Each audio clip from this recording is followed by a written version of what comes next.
ओम श्री हनुमते नमः। नमस्कार। भक्ति यात्रा अंक 2 में आपका स्वागत है।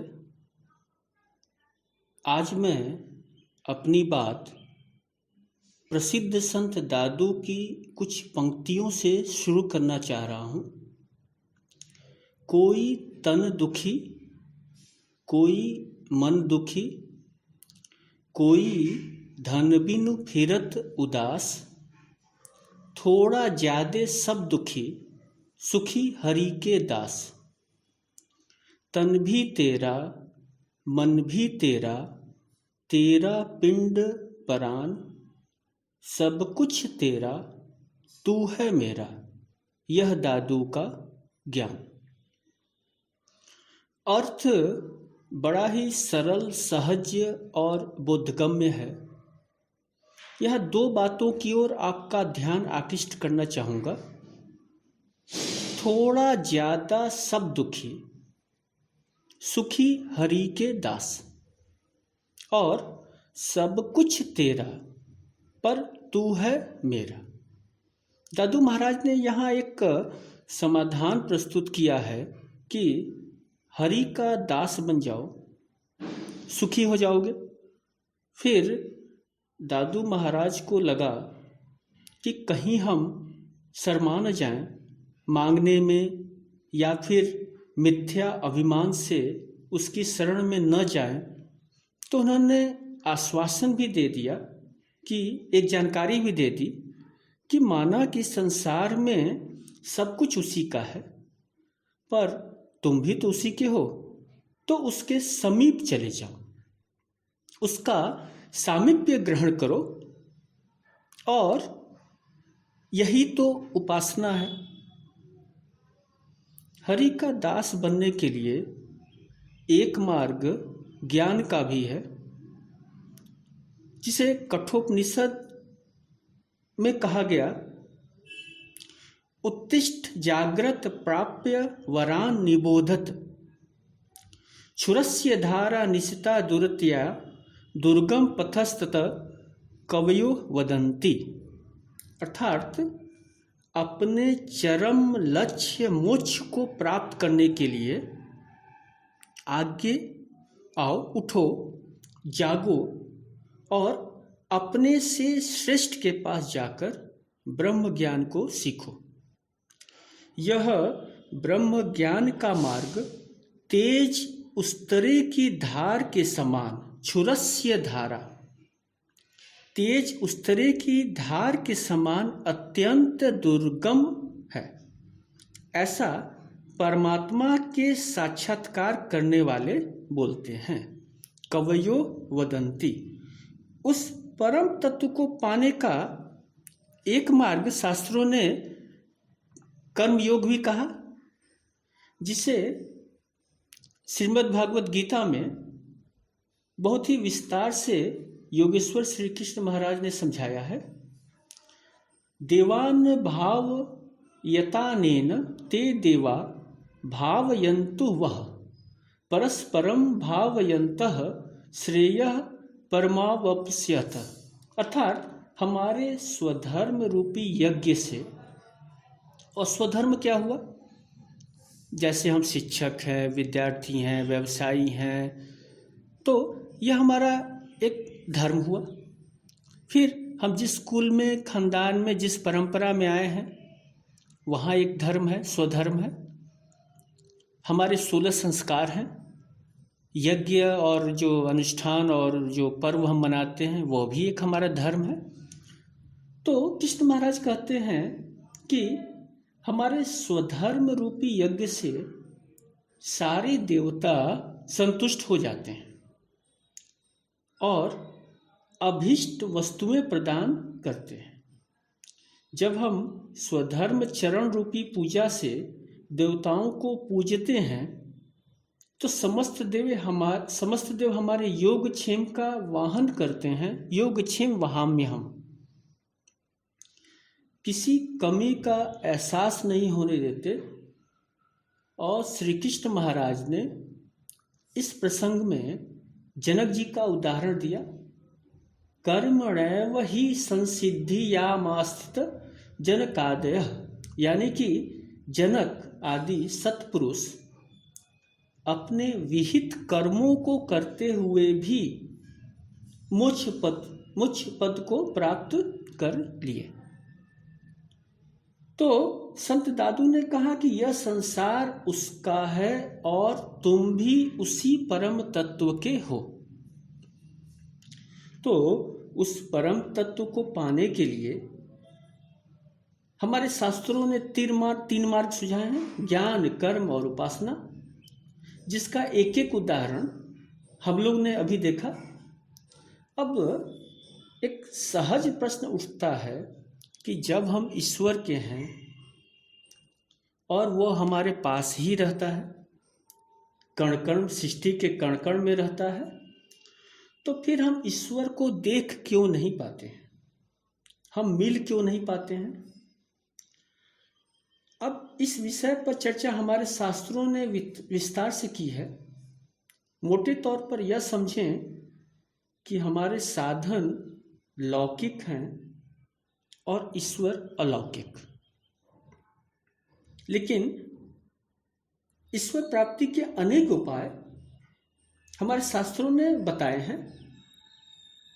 पर ध्यान रखें, 3 राजमार्ग, मूल रूप से 3 ही मार्ग है, ज्ञान मार्ग, कर्म मार्ग और उपासना।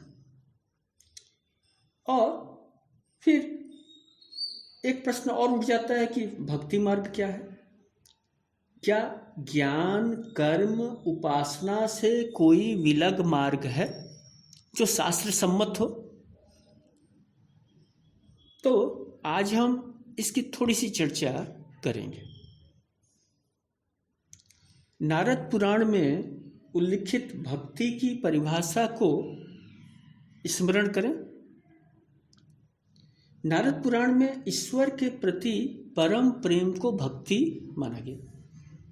अतः मन की एक ओर गति आवश्यक है, परमात्मा की ओर गति आवश्यक है, और अनेक में एक को खोज लेना भक्ति की स्वाभाविक विशेषता है।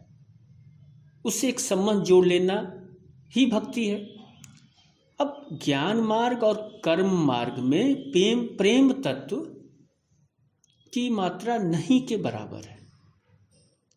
उपासना मार्ग में प्रेम की कुछ आर्द्रता है, पर वह शर्त नहीं है। पर भक्ति के क्षेत्र में याद रखें, प्रेम तत्व एक आवश्यक तत्व है। अतः भक्ति उपासना मार्ग के नजदीक हुआ। और एक सच यह भी है कि कर्म, ज्ञान और उपासना नाम से जिन 3 मार्गों का निर्देश वैदिक वाङ्मय में हुआ, उनका पर्यवसान हम अंततः वैष्णव धर्म में भक्ति मार्ग में देखते हैं। अतः आप इसे तत्वतः सार भी कर सकते हैं, यानी कि उपासना के नज़दीक तो भक्ति मार्ग है ही, लेकिन हम यह नहीं कर सकते कि इसमें ज्ञान तत्व और कर्म तत्व नहीं है। अब एक उदाहरण देखिए।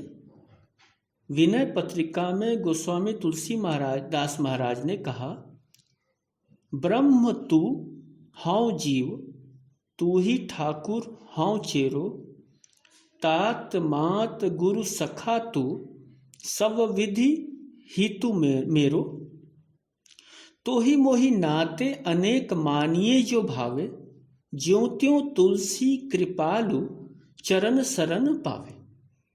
अब यह एक भक्ति का पद है। राम यहाँ इस पद में आप ध्यान से देखेंगे तो पाएंगे कि राम यहाँ ब्रह्म भी है, परात्पर शक्ति भी है। ब्रह्म तू हौ जीव, पोषक शक्ति के रूप में भी है। एक संबंध भी है, गुतात मात गुरु सखा, तो एक संबंध भी है जिससे मनुष्यत्व भी दिखता है। तो कहने का तात्पर्य कि भक्ति में तीनों तत्व, ज्ञान, कर्म, उपासना तो सन्निहित होता ही है। एक इसमें एक नया रूप और निखर कर आ जाता है, और वह है प्रेम रूप। और इसीलिए भक्ति को हम प्रेम रूपा कहते हैं।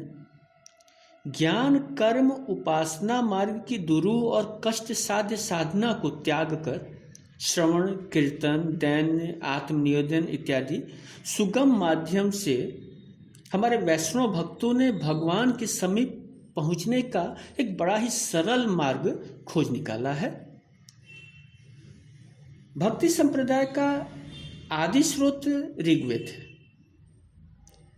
यहाँ हम कुछ मंत्रों में मनुष्य और देवता के बीच गाढ़े प्रेम और मित्रता की बात देखते हैं।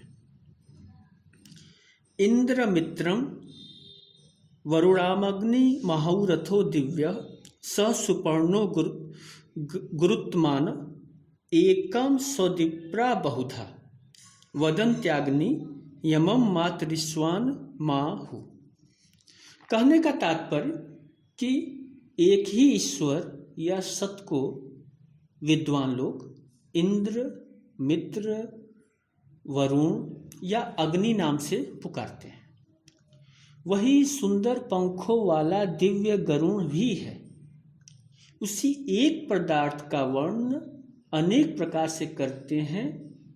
एकम स्वदिप्रा बहुधा, ये बहुत ही प्रसिद्ध उक्ति है ऋग्वेद की, एकम स्वदिप्रा बहुधा। इसलिए वही एकमात्र सत अग्नि यम और मातृस्वा भी कहलाता है। वैदिक काल में उपास्य देवताओं के नामों की येता नहीं है। अनेक नामों से एक ही ईश्वर पूजा अर्चना का विधान है। तो एक बात और, वैदिक ऋचाओं में यह भी आप ध्यान देंगे कि सिर्फ एक मार्ग की वर्णनता नहीं है। ज्ञान कर्म उपासना तीनों के सामंजस्य पर बल है। और ये हमारे ऋषियों की समन्वय बुद्धि का परिचायक है। उन्होंने ये भक्ति मार्ग, आप कहें कि जन्म भी इनके सामंजस्य से ही हुआ है। ब्राह्मण काल में आप देखें, खास करके सतपथ ब्राह्मण और अनादि जो ग्रंथ हैं, कि याज्ञिक अनुष्ठान का महत्व थोड़ा बढ़ा था, कर्मकांड प्राधान्य था। पर अगर हम अपने 10 उपनिषद ईश केन कठ प्रश्न मुंडक मांडुक ऐतरेय तैतरीय छंदोग्य और बृहदारण्यक को देखें तो ज्ञान और उपासना दोनों की प्रतिष्ठा हुई है। यह एक बात मैं स्पष्ट कर दूं कि हमारे धर्म जगत में इस बात को लेकर भी विवाद है कि कुल उपनिषदों की संख्या 9 मानी जाए या 10। बृहदारण्यक उपनिषद को बहुत संत ऋषि उपनिषद की श्रेणी में नहीं रखते। वैसे खैर इसमें कोई संदेह नहीं कि उपनिषदों में ज्ञान और उपासना की प्राण प्रतिष्ठा हुई है। अब उपनिषद शब्द का यौगिकार्थ भी इस बात की पुष्टि करता है। उपनिषद में उप और नि 2 उपसर्ग है तथा सृदल धातु है। इसका अर्थ विद्वानों ने, भाष्यकारों ने लगाया, उप सामीप्येन नितराम सिद्धंति प्राप्नुवन्ति परम ब्रह्म या विद्या स उपनिषद। अर्थात उपनिषद वह विद्या है जिसके द्वारा पर ब्रह्म का ज्ञान होने से पर ब्रह्म के समीप्य को प्राप्त किया जा सके। अब यहाँ ध्यान दीजिए कि पर ब्रह्म का ज्ञान होने से पर ब्रह्म का सामीप्य। तो एक तरफ आप ज्ञान मार्ग से चलकर पर ब्रह्म को जानेंगे और फिर उसका सामीप्य ग्रहण करेंगे। यानी कि ज्ञान मार्ग भी आवश्यक है और उपासना भी। ईश्वर की प्राप्ति ज्ञान मार्ग से संभव है, इसमें कोई दो राय नहीं, पर रास्ता बहुत कठिन है। इसीलिए महर्षि पाणिनि ने उपनिषद शब्द का अर्थ छिपाने में लगाया। उपनिषद कृत्यगतः यानी कि किसी बात को छिपाकर अथवा रहस्यात्मक बनाकर चले जाना। अब पाणिनि जैसा विद्वान संत व्याकरणाचार्य जब यह कह सकता है तो हम जैसे लोग क्या समझेंगे? कठोपनिषद में नचिकेता के तीसरे वरदान के रूप में आत्मविद्या के बारे में पूछने पर यमाचार्य ने उसको अनेक प्रकार के प्रलोभन दिए और अंत में योग्यतम विद्या अधिकारी समझकर आत्मविद्या का उपदेश देते हुए इस विषय में कहा था, आश्चर्योस्य वक्ता कुशलोस्य लब्धा आश्चर्यो ज्ञाता कुशलानुशिष्टः। यानी कि इस विद्या का उपदेष्टा, इस विद्या मतलब आत्मविद्या, परमात्मा की विद्या, इस विद्या का उपदेष्टा और श्रोता दोनों ही विरले होते हैं। निश्चित तौर पर आत्मज्ञान परम ज्ञान है, अतः व्याख्या करने वाला असंख्य लोगों में कोई विरला और अद्भुत स्वरूप का होगा। फिर इस ज्ञान को प्राप्त करने वाला भी कोई विरला अद्भुत स्वरूप वाला कुशलानुशिष्ट होगा, कुशाग्र बुद्धि का विवेकी होगा। हम लोग क्या इन दोनों श्रेणियों में आ सकते हैं? न हम आश्चर्योस्य वक्ता हैं, न कुशलोस्य लब्धा है। फिर यमाचार्य अगर सामने हो, यमराज सामने हो तो प्राण सूख जाए। विद्या लेने और देने की तो बात ही नहीं है। इस मार्ग पर तो नचिकेता ही जा सकता है। मैं एक छोटी घटना यहाँ बताना चाहता हूँ कि हम कितने डरे हुए लोग होते हैं। मेरे एक मित्र को पिता शोक हुआ और श्राद्ध कर्म चल रहा था। हलवाई महोदय ब्रह्मभोज से एक दिन पूर्व आकर, जैसा कि अमूमन होता है, मिठाई वगैरह बना रहे थे। कुछ घंटों के बाद घर वालों को विदित हुआ कि हलवाई महोदय का नाम यमराज है। अब यह सुनने के बाद घर के सभी लोग संग एक अपशकुन की आशंका उन्हें सताने लगी कि परम पूज्य पिताजी के पीछे पीछे कोई और तो महायात्रा पर नहीं निकलने वाला है। किसी तरह और कुछ निकट संबंधियों ने उस हलवाई की शक्ल उनके खानदान के जो परलोकवासी हो चुके हैं उनसे लगे मिलाने, पर किसी तरह 2 दिन श्राद्ध पर्व बीता और जब यमराज हलवाई अपना पैसा लेकर घर छोड़ा तब जाकर लोगों ने राहत की सांस ली। बाद में पता चला कि उस भले हलवाई का नाम हेमराज था, जिसे लोगों ने बिगाड़कर यमराज कर दिया था। तो मैं एक डर की बात कर रहा हूँ कि हम लोग बहुत डरे हुए लोग हैं और हमारे लिए तो बस एक ही मार्ग है, ईश्वर का भजन, वही आसान है। हम ओम नमः शिवाय मंत्र का दिन में 10 माला फेर सकते हैं, लेकिन आप कल्पना कीजिए साक्षात शिव आ जाए और अपने वेश में आ जाए, मुंडमाल विशाल लोचनम वाहनम वृषभध्वजम नागचंद्र त्रिशूल डमरू भस्म अंग विभूषणम। मतलब कि मुंडमाल हो, बैल पर बैठे हो, नंदी पर, त्रिशूल हो, डमरू हो, भस्म अंग भस्मांत शरीरम, जो उपनिषदों में कहा गया कि यह शरीर भस्मांत है। अगर साक्षात शिव उसी रूप में आ जाए, नागचंद्र तेज भाल पर चंद्र हो, तो क्या समझते हैं कि हम जिंदा बच पाएंगे? तो हमारे पास न दिव्य चक्षु है न दिव्य मन है कि हम उस दिव्य को, उस ईश्वर को देख सकें, उसका साक्षात्कार कर सकें। हमारे लिए भजन ही एक मार्ग है, एक राम नाम आधार ही हमारे पास है, नाम आधार। तो इसीलिए साधारण लोगों के लिए यह संभव नहीं है। फिर कर्म मार्ग में यज्ञ, शम, दमादि, संध्या, संयम हम कहाँ कर पाएंगे? उपासना मार्ग में टेक नहीं है। यही कारण है कि हम वैदिक वाङ्मय से दूर भागते हैं। उपनिषदों को समझने में हमें कठिनाई होती है, क्योंकि वह मार्ग दुरूह है और हम सगुण सलोना रूप देखने के आदी हैं। हमको तो वही रूप चाहिए। और शायद इसीलिए उपनिषदकारों ने ब्रह्म सानिध्य के लिए ज्ञान की उपादेयता स्वीकार की है। क्योंकि आप देखें, वेदों में, उपनिषदों में सत्य तत्व की ही महिमा है। एक जिज्ञासा है, एक खोज की प्रवृत्ति है, एक जानने की प्रवृत्ति है, एक उस कठिन मार्ग पर चलने की प्रवृत्ति है।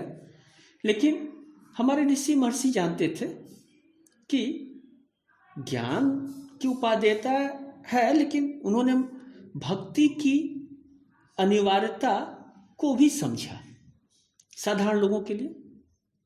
और नहीं तो श्वेताश्वतर उपनिषद में देव और गुरु की भक्ति की महिमा नहीं बताते। यस्य देवे परा भक्तिर यथा देवे तथा गुरु, बहुत ही प्रसिद्ध मंत्र है, जिसको कि हम लोग बोलचाल में यथा देवो तथा गुरु कह के अपने काम की चीज़ें निकालते हैं कि यस्य देवे परा भक्तिर यथा देवे तथा गुरु तस्यैते कथिता हृदयार्थ प्रकाश्यन्ते महात्मना। तो आगे चलकर हम लोग गुरु और गुरु प्रकाश की को विधिवत समझेंगे। अगले अंक में हम लोग सांडिल्य भक्ति सूत्र और देवर्षि नारद भक्ति सूत्र पर चर्चा करेंगे, क्योंकि मुनिवर सांडिल्य और देवर्षि नारद विरचित भक्ति सूत्रों का वैष्णव भक्ति के स्वरूप निर्धारण में बड़ा महत्वपूर्ण स्थान है।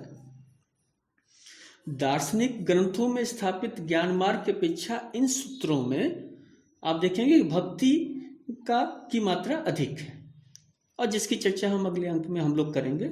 तो आज बस इतना ही। नमस्कार, आपका दिन शुभ हो।